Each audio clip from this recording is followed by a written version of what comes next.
Oh, we're so close to Packers-Bears at Lambeau Field, a game that a lot of us have been waiting for, and maybe even more so now because this one matters and then some. Hey everyone, Cameron is there with you here on WFRV Plus Sports Night. Packers-Bears 8-3-1 against 9-3. The Bears, of course, number one in the NFC North, number one in the entirety of the NFC, and the Packers vying for that spot as they've done all season, not just in the division, but in the conference as well. Crazy to think that the top team in the NFC is 9 wins. The bottom team in the NFC playoff picture at the 7th seed right now also has 9 wins. Very cluttered NFC North, very cluttered NFC, and the hope for the Packers is you win at home as you've done, or as you haven't done that much over the last month. Of course, you beat the Vikings, but you lost to the Panthers and the Eagles.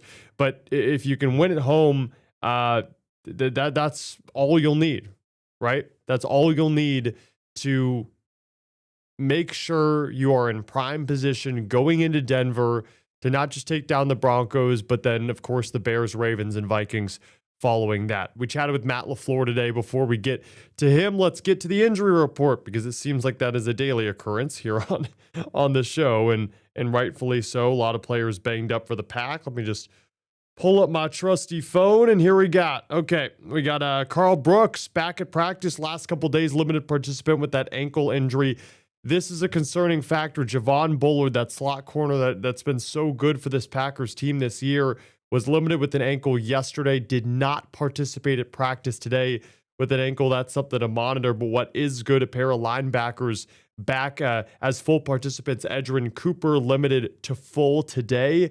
Quay Walker hasn't been a full participant in 3 weeks ever since suffering that neck injury against the Giants.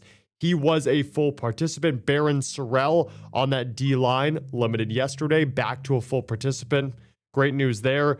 There are too many guys, honestly, to list out that are limited, so I don't think I'm going to go there, but good to see Brenton Cox back out there after his 21-day window to return from the IR was last week, and then Matthew Golden, Nate Hobbs, both limited, as well Josh Jacobs too. But let's get to Matt LaFleur, the head coach. He's going to start off with talking about a Bears defense that leads the league in takeaways. I think it's 26 takeaways, which was ridiculous. And that's gone into their success, including one of their key guys in that secondary, Kevin Byard, who Matt LaFleur has some familiarity with. What do you remember from your time with Byard, Tennessee? Obviously, what have you seen from him this year? Yeah, very, very intelligent football player. Obviously, very talented too. I mean, you're not going to fool him at all. He does a really good job holding disguises, knowing where he needs to get to, has a good idea, is able to anticipate routes and route concepts. And I think that's a big reason why he has, 6 interceptions on the season, leading the league. And so he's a guy I got a ton of respect for. How do they get so many interceptions? Are they, do they gamble a lot, or do you see them just catching everything that's... Well, I tell you what, there's a couple of those that just are 50-50 balls that they've been able to come down with and make just really good plays on the ball. I think, when you talk about the safeties, their ability to get out the post, or whether they're playing a half or post safety, and get over the top and steal some things. I know Byard had one as a flat defender versus Minnesota where he just fell underneath the high cross. And then the corners have just been making Wright's been making some great interceptions down the field. He's obviously a really lengthy corner that's got tremendous ball skills, and he's also got an awareness to, you saw what he did on the tush push when he ripped it from Jalen. So I think all in all, I watched all the interceptions. Edmonds, I know he's not available this week, but, just making just great plays on the ball. So I think they're primarily a vision-based defense, so a lot of spot dropping, and those guys do a really good job of reacting to the quarterbacks. Does that change anything for a quarterback at all when they're going against a defense that is so efficient at making plays on the football? Oh yeah, I think it can give you a little bit of pause at times, but that's why I think when you talk about the timing and the rhythm and trusting your feet and what you see, and trusting, the receiver's going to run the route on the right number of steps. whatever it may be, so a guy can't jump a route. I think it's critical. As Sean Ryan's gotten more snaps at center the last couple of weeks, what have you seen from him? I just see his comfort level growing and growing and growing. I think he's done a good job with command. We've cleaned up some things. It's never going to be perfect. It never is for any player, but I do see the growth and development that we were hoping to see, and I think that'll continue to grow the more he gets in there. Yesterday, Marshawn Lloyd mentioned Dr. Carr or someone, you know, that he's down through this. What has he meant, and what is he so good at for your organization? Yeah, Doc Carr is a tremendous resource. I mean, we're one of, I think, 7 teams around the league that has somebody here full-time, and I think that is a tremendous resource for our players. Obviously, his experience level and just his ability to connect with those guys and you know, help those guys if they are having some issues. Jordan was the, your guys' Walter Payton nominee today. Yeah. So he, also when he's on the field, but you've seen him behind the scenes for all these years. How's he grown, just as Oh. a busy person? I'm sure you guys can speak to this as well as I could in regards to just what you've seen from him. First of all, I think he's a tremendous human being. He was definitely raised the right way. And he's got a great support system with his family. But I also think just to watch his development from a young guy coming in here to the man he is today, it's really cool to be able to be a part of that journey and to watch him grow and to him embrace what it means to be a quarterback of the Green Bay Packers and what he does for the community and how he helps a lot of kids and just people in the community in general. So, yeah, it's been really cool to watch. It's cold out today. It's going to be cold Sunday. Is it cold? Freaking awful. Why are you in Green Bay, Bill? You're in the wrong place, man. But I mean, you guys have a lot of experience with it. Just how hard is it to throw the ball, and how important are these practices to get ready for? Yeah, I think it's critical. I mean, our ability to get outside and get on the grass, I think that's crucial. You know, I think it's more of an advantage when the other team can't practice in it. So it's kind of like it's negligible this week. It doesn't really matter because Chicago's in the same environment. So, yeah, but I do think it's critical just in terms of because everything feels a little bit different, and so you got to get used to that. Hey, Matt, you own this rivalry since you got here. Is there any takeaways from last January? Anything that you learned from on the other side of it? Yeah, you can never take it for granted. That's for sure. And you got to, in the most critical moments, you got to be at your best. And unfortunately, a year ago, myself, we weren't at our best. You know, you talked about Jaden Reed yesterday and about what he brings, but what makes him the perfect candidate for all the motion stuff that you guys do? I think he's just got a really good feel for it and how everything times up and where he needs to be and the skill set he possesses as well. Obviously, he's got great speed, but he's got good transition skills. And it's not like we don't do it when he's not available. I feel like we got a bunch of guys that can do that, but it's just kind of the role he's kind of carved out for himself, and he's owned it and done a hell of a job with it.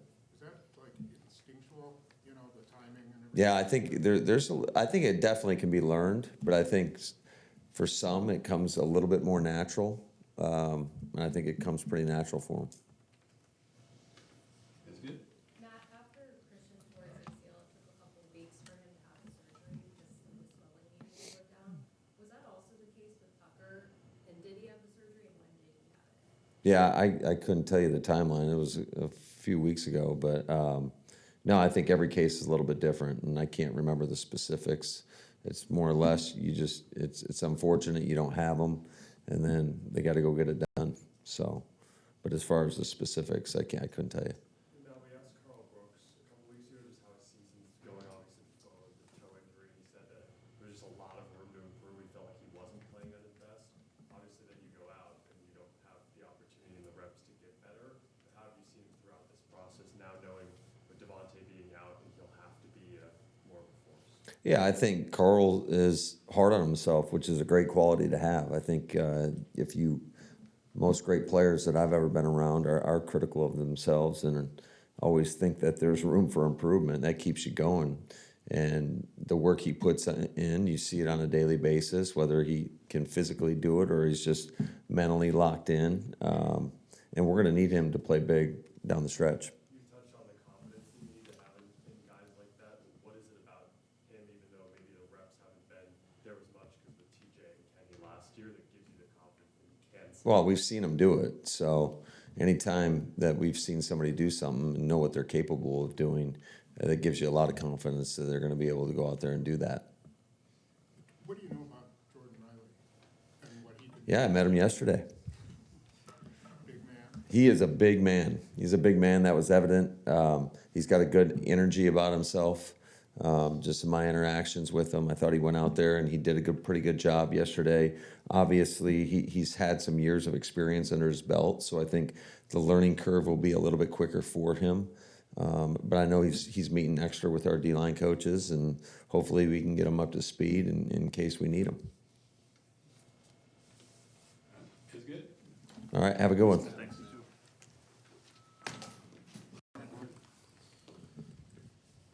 What do you remember from your time with Bayard, Tennessee? Obviously, what have you seen from him this year? Yeah, very, very intelligent football player. Obviously, very talented too. I mean, you're not going to fool him at all. He does a really good job holding disguises, knowing where he needs to get to, has a good idea, is able to anticipate routes and route concepts. And I think that's a big reason why he has, 6 interceptions on the season, leading the league. And so he's a guy I got a ton of respect for.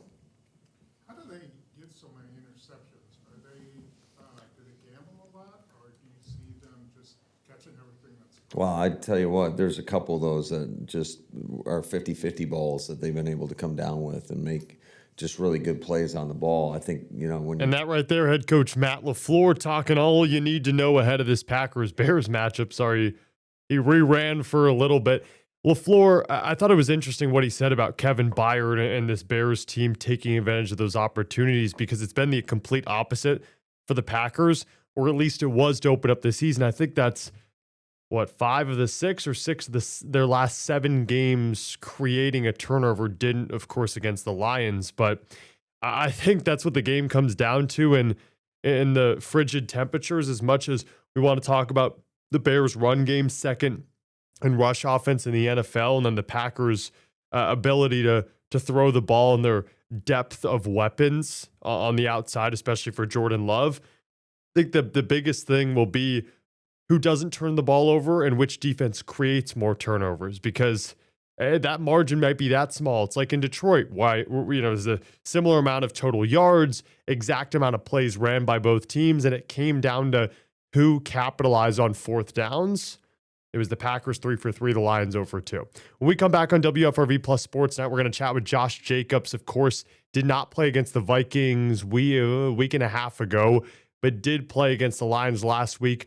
Bit of a non-factor in terms of maybe what we're used to seeing out of Jacobs, because he was more limited than you would have expected, but still had a good game, a serviceable game in which the blueprint was to throw the ball. So he wasn't as much of a necessary factor for the green and gold. We'll chat with him about the game this upcoming weekend, how he's feeling after sitting out the game a week and a half ago. That's next on the show.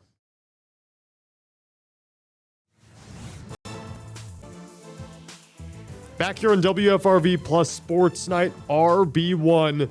Josh Jacobs spoke to the media today about everything you need to know regarding his health. Of course, limited participant on the injury report, but he'll most likely go. But how is he feeling overall, and what most excites him about this NFC North clash on Sunday? Listen in. I want to say I feel just extremely fresher. This game is so physical, and then when you have the type of injury I did and getting hit by multiple people all the time, it's like it's gonna still kind of be there. It's just a thing that come with it. It's really just about kind of balancing it out, and still trying to be effective, really. Is that knee thigh feeling much better at this point? It's kind of the same, honestly. I mean, it feels good. Don't get me wrong. I can run a lot better than I could, you know, that week. But I'm not gonna say it's gone. It's still there. But you know, it's a part of it. I feel like the O-line is really kind of moving guys these past couple weeks. For sure. For sure. Like I said, it seems like guys straining a lot harder. You know, we feel like the concepts that we've been putting together, and you know, in the run game has made it a lot easier for a lot of guys, and you know, we've been kind of just reaping the benefits of it. As someone who's been such a big proponent of what Marshawn Lloyd can provide for this team, but obviously with the injuries derailing a good part of the first two seasons, just how cool is it for you to see him back out there and what he can bring? Yeah, I mean, I know it's been big, especially, you know, for Marshawn, just being out on the field. I was trying to tell him, I'm like, man, don't come in and practice and just hit it 100%. You know, kind of find your rhythm a little bit and then progressively, you know, run and be who you are. But I know for him, man, you know, he hasn't played football in a long time, and I know he's eager and hungry to get back out there. What do you feel like Anthony, Sean have given you on the middle, and even Banks having some healthy weeks? Like it's a lot of size in the middle. Do you feel that when you run behind those guys? I'm not gonna say I necessarily feel the size, but I definitely feel, you know, guys, you know, putting in a lot more effort on, you know, going to the right blocks, but also, you know, straining on their blocks, giving the, you know, an extra, you know, half a second or a second, just to, you know, make sure the run game is clean, and then, you know, trusting me to know that if they gonna, you know, make a hole for me, that I'm headed. So I mean, it's been good. I know it's definitely been different, you know, with Sean at, you know, center, but I think he's adjusted really good, and I think he's been playing at a very high level. Is there any thought to you not practicing during the week and just playing on Sunday to make you right?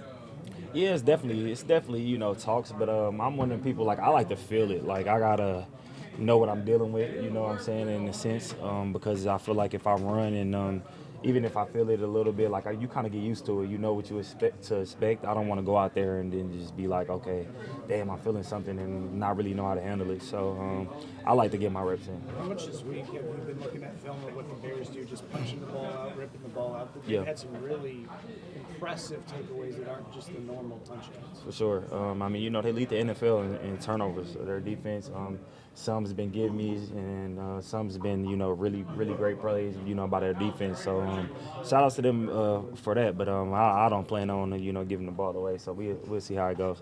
You experienced it a couple times last year, this Bears-Packers rivalry. Mm-hmm. Do you now, a year into it, understand the magnitude of it? Does it get you more excited? I think it's bigger this year than it was last year, because they actually, you know, a pretty decent team. So I think that, you know, with them playing at a high level, you know, obviously having a new coach and new energy and things like that in that building, that, you know, I think they have more of a belief that they actually have a chance of, you know, playing in this game. And when I say that, because, I mean, the record was something crazy how many times they've won in a row. So I think it's going to be a good game. I mean, at the end of the day, still don't like them. They don't like us, and it's going to be fun. Is there a game this season or this year from the Bears that you watched that you said, okay, they really caught your attention? Was there a game this season where you saw that? Honestly, I liked a lot. I mean, I watched a lot of of their games.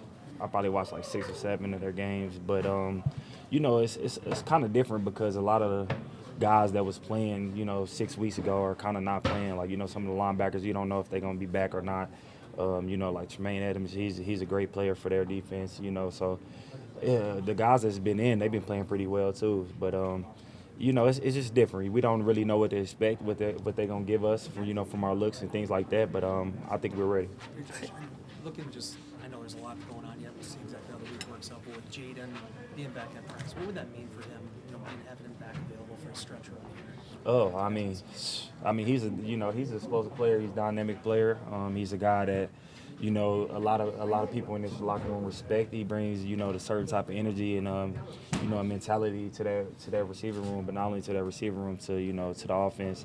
I know he's itching to get back at it. I was talking to him today actually about, you know, just making sure he get all the reps that he needs to feel like he can just go out there and play and not have to think or feel like he's missing a step and things like that. And he's had a hell of a week of practice. I think he's gonna be pretty good. The Bears are up to 17 picks. Yeah. What are they doing differently that you can see as a defense in the last month or two from the team that you faced last year? I think it's a lot of it is on, I feel like making the right protections. They sending some blitzes, and the quarterback is getting the ball out of his hands earlier than what he wants, and some of their guys is just making plays. Sometimes you also see miscommunication between the receiver and the offense, and they capitalizing on it, and that's still a big thing, because you can have a play and not make the play, So, I mean, like I said, just shout outs to them. They've been really good on defense, especially with the turnover margin. I think that they almost double the next person. So, like I said, that's good for them. It's the ultimate test for us as an offense, and I don't plan on giving the ball away. So we'll see. Josh, you said your pops noticed in the Giants game that you were hurting. Yeah. Did he notice the hit in Detroit when he was watching too, and could see when it was bothering you? Because I could see it again, right? Yeah. You could tell. Yeah. He asked me, he was like, "Man, you was bleeding your leg. They didn't cover it up." I'm like, "Yeah, they covered it up. It was just bleeding through. Like it's just one of those things." Yeah, and I even talked to Branch about the hit. Obviously, I don't think it was malicious or anything like that. But I was just telling him, man, you got to be smart how you go about things, because this is a very physical game, and you want to capitalize, maximize really, as long as you could play. And I'm just trying to tell him, protect yourself at the same time, but be smart. And it's one of those things where it was really nowhere else for me to go. He went low, and it was like it kind of was going to be what it was. So. It's just football. Sometimes plays like that happen. So you're not going to change how you run. No. You're not going to spoon ask you. You're not going to miss practices. Yeah. This may be dumb because you still have to be able to flex your knee, but is there like a greater amount of padding? Like if you're not going to change your behavior, is there anything you can do to lessen the impact on that so it doesn't keep happening? Nah, it's just in one of them places. It's inevitable. It's going to happen either way. You put padding on it, it's not going to really make a difference. It's going to happen either way. It's more so about the mentality to want to finish, and really taking care of your body to be able to be in the best conditioning or best shape possible when it's time to actually go. So, I mean, I'm not ducking no smoke, so we'll see how I go. Well, that said, how good did it feel to break one in Detroit? Yeah, it felt weird, honestly. It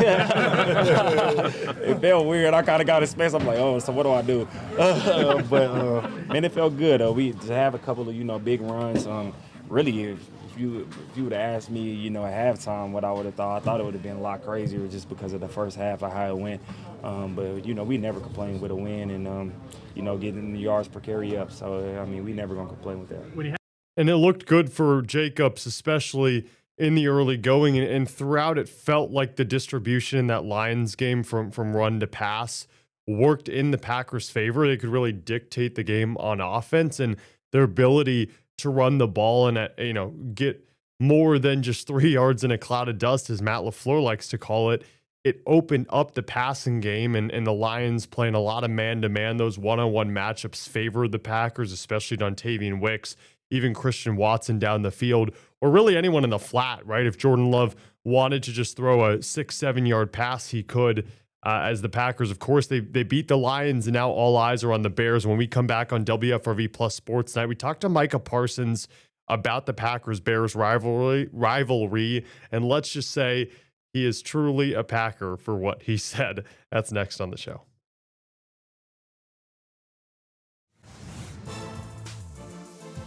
Let's wrap things up here on WFRV Sports Night. Cameron Ezair with you. Final couple minutes. And we chatted with Micah Parsons about his season so far, and he told us that he wants this to be his best season yet. And I think when you look at the stats, you say, wait a second, Micah, this has to be your best season. I mean, you got 5 games to go, and if you get, 2.5 more sacks, you already eclipsed your season high in sacks and in terms of quarterback pressures and with the doubles that are being thrown your way. But Micah saying the criticism from those on the outside looking in has often been he hasn't been able to finish seasons, especially in the postseason, and he wants to change that. So finishing strong was definitely a point of emphasis in what Micah told us today in his media scrum.